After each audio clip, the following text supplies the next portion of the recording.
હાલો everyone, તો આ છે મારા આજનો નાસ્તો અને જમવાનું બે ભેગું.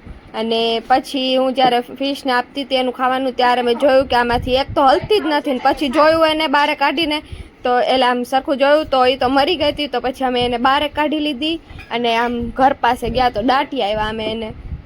એની માથે થોડુંક મેં મીઠું નાખી દીધું ને એને માંથી દાટી દીધી. તો પછી હું ને કાનો ગયા હતા એક્વેરિયમમાં. મેં કાનાને કીધું કે વાંધો ને આ ગુજરી ગઈ તો હવે શું, કાનાને બહુ દુઃખ થાય. તો પછી કીધું કે હાલ નવી લઈ દઉં. તો નવી લેવા ગયા તો એટલી બધી નહોતી એક્વેરિયમમાં, એટલે પછી ખાલી એર પંપ લઈ લીધો અમે, કેમ કે હમણાં અમારે એર પંપે ખરાબ થઈ ગયો છે. પછી અમે જમી કરીને જોતા હતા મારા દીદીના મેરેજ, અને અત્યારે ફેરા ચાલે છે. કેવો મસ્ત છે એકદમ સ્લો મોશનમાં, અને બધા એવા મસ્ત લાગતા હતા ને મારા દીદીના મેરેજમાં.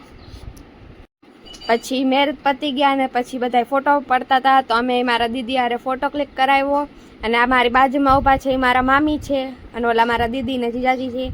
અને પછી લગ્નની સૌથી વસમી ઘડી, સૌથી આમ રોડાવી દે એવી ઘડી એ છે વિદાય. એમને મેં અત્યારે અમે ખાલી સીડી જોતો હોય આમ રોવું આવતું હતું, અને ત્યારે એટલું આવતું હતું.